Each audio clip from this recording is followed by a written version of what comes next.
Hi, everybody, and welcome to the Matt Mitchell Show. I'm DJ Foster, joined by Grand Valley State head football coach Matt Mitchell. Mitch, a 42-28 victory over Northwood this past weekend, and the score was maybe not as close as, or the game was not as close as the score indicated, as you're up 42-14 after Charles Johnson scored his second touchdown on a pass from Isaiah Grimes, who, as we talked last week, on Thursday, you said he was about 50-50 to play, and certainly there were some doubters as to whether he would play, but when he got in there, he was great. 301 yards passing on only 12 completions, so a lot of big plays from him, 4 touchdowns. He obviously played pretty well, and that was a huge scenario going into the game. No doubt. I mean, I think it shows you a little bit the importance of that position in football in general, and kind of a gutty performance by him. Just he didn't take a rep all week.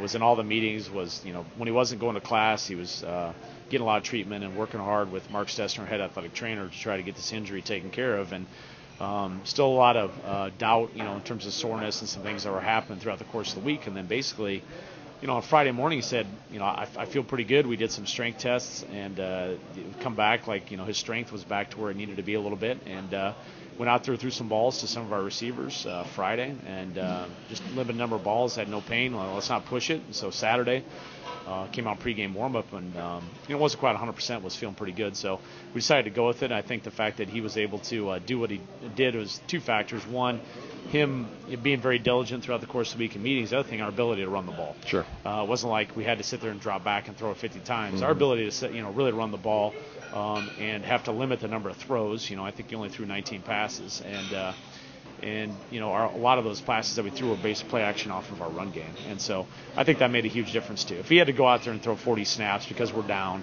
and we're trying to fight to get back in it, he wouldn't have been as productive. But a lot of those guys that he threw to were open, and the reason they were open is because we were running the ball effectively and getting safeties down around the box and get a little more space in the back end due to our running game. Talk about the group of wideouts. He completed 12 passes to 6 different guys. 3 different guys caught touchdowns. Charles Johnson had 2. Brandon Green had a wide open touchdown in the second quarter, I believe, and Keontre Miskell had a long touchdown pass to a 30-yarder. So talk about the way he was able to spread the ball out a little bit too. And as you said, he threw to a lot of open receivers. Yeah, he did. And you look back of his 19 throws, 4 were throwaways. We had some pressure and he just got rid of the ball, and then he basically was 12 of 15. So extremely accurate. And I thought probably his most contested balls were a couple to Darrell Pitts on the sideline. Mm-hmm. But the other ones were, open. And we have a good group of receivers. I mean, we've been relatively fortunate that we haven't had any, significant injuries at that position. And so we look at our top 6 wideouts, and now we get Billy Seiler back a little bit. We've got some depth there and can move around, do some different things. So, Isaiah is very comfortable with some of those guys, like a Darrell Pitts, and has played with some of these guys. So I think our receivers, too, were excited pregame warm-up when he was kind of back and throwing it around because they knew the opportunities may exist, and a lot of those guys did have good games. You said the passing played off the rushing game, which was fantastic. Kirk Spencer, 129 yards rushing, averaged nearly 9 yards a carry. Hersey Jackson had almost 70 yards, found the end zone twice. I'm sure you'll mention the couple of fumbles. You didn't like putting it on the ground, but other than that, those guys ran the ball well. They ran hard. There's no doubt about it, and they did a good job definitely running into maybe some looks that weren't necessarily clean.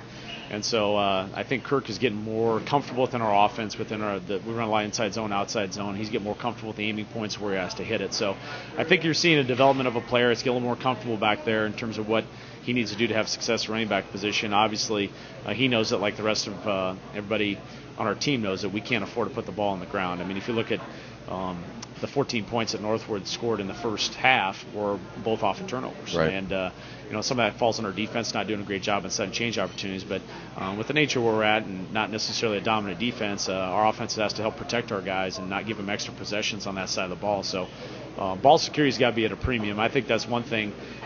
We did a great job in the earlier season. If you look at something that hasn't been as good here the past couple weeks is turnovers. We're negative in the turnover ratio the past couple weeks, and we can't do that. We're not a good enough football team to keep turning the ball over and giving people extra possession. So that's something both those guys got to focus on and concentrate and get cleaned up heading into Saturday. Yeah, talk about how well the defense played overall. On the 4 touchdowns, as you said, 2 were on the short field after the turnover. 1 was on the blocked field goal.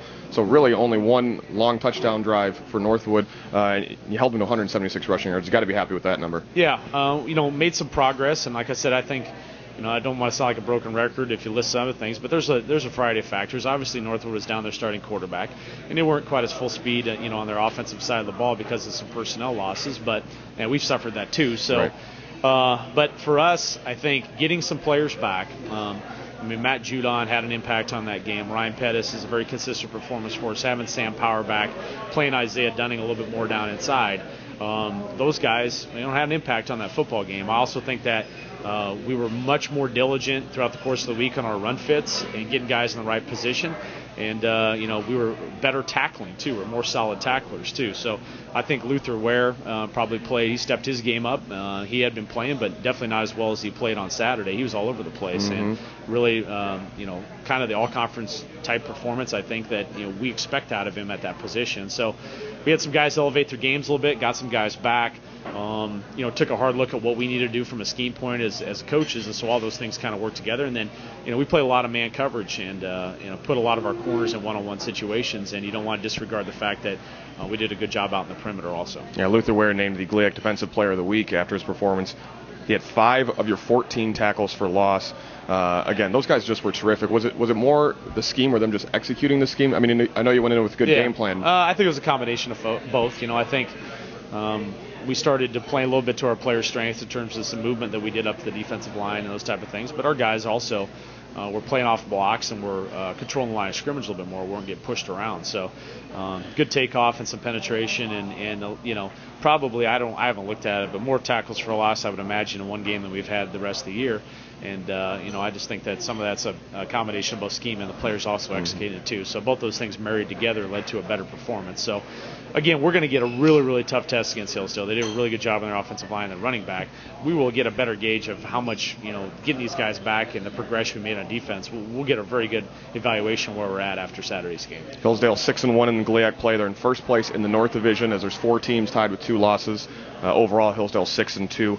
They come into this week second in the GLIAC in allowing just 17 points a game and 285 total yards. What do they do well defensively that you're going to have to look at on the offensive side? They're very sound. They don't take a lot of chances. They're very sound in what they do in terms of their coverages and also the way they play. So, big play scoring drives are not easy against them because of a little bit of the scheme they play and the way that they're coached. So they force people to execute multiple play drives and really out-execute them on that side of the ball. And obviously up to this point, there's been offenses that have a hard time putting together and doing those things. So, 2 play scoring drives aren't going to exist against Hillsdale. Not going to let them happen. You've got to do a good job of running the ball. And, you got to really try to control the line of scrimmage. And that's tough because our linebackers do a really good job. They're probably as good a group of linebackers as there are on the GLIAC.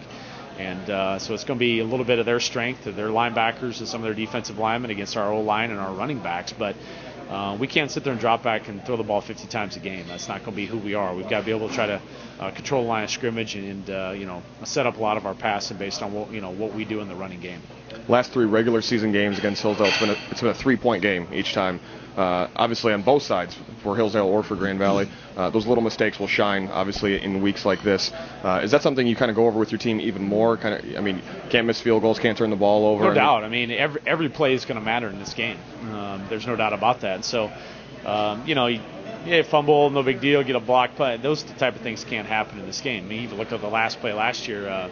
They missed a field goal. We run into the guy and they get an extra chance to field goal and kick the game-winning field goal. And you could go back to any number of plays that if we would have made one more play here or one more play there, and I'm sure they're saying the same thing 2 years ago, if they would have done this, this, and this. So every play counts. Every play is going to matter down there. That's just the nature of the game that, and the level that I think both teams are at head into the game. So it's going to be contest is going to be tight coming into the fourth quarter, and I still think it comes down to looking on the stat sheet at the rushing yards and who's controlling the line of scrimmage and turnovers. We can't afford to turn the ball over, and when they've, their 2 losses, and look back at them, they've just turned the ball over. They had some mistakes that have cost them too. So the team that executes better, the team that controls the line of scrimmage, and the team that plays hard is going to be the one that's probably end up becoming victorious in this thing. Grand Valley State heads to Hillsdale. It's Hillsdale's homecoming game this weekend, their last home game of the year, 2:30 p.m. this Saturday from Hillsdale, Michigan. Mitch, thanks for your time today and best of luck. All right, thank you. Thanks for watching the Matt Mitchell Show here on the Grand Valley Sports Network.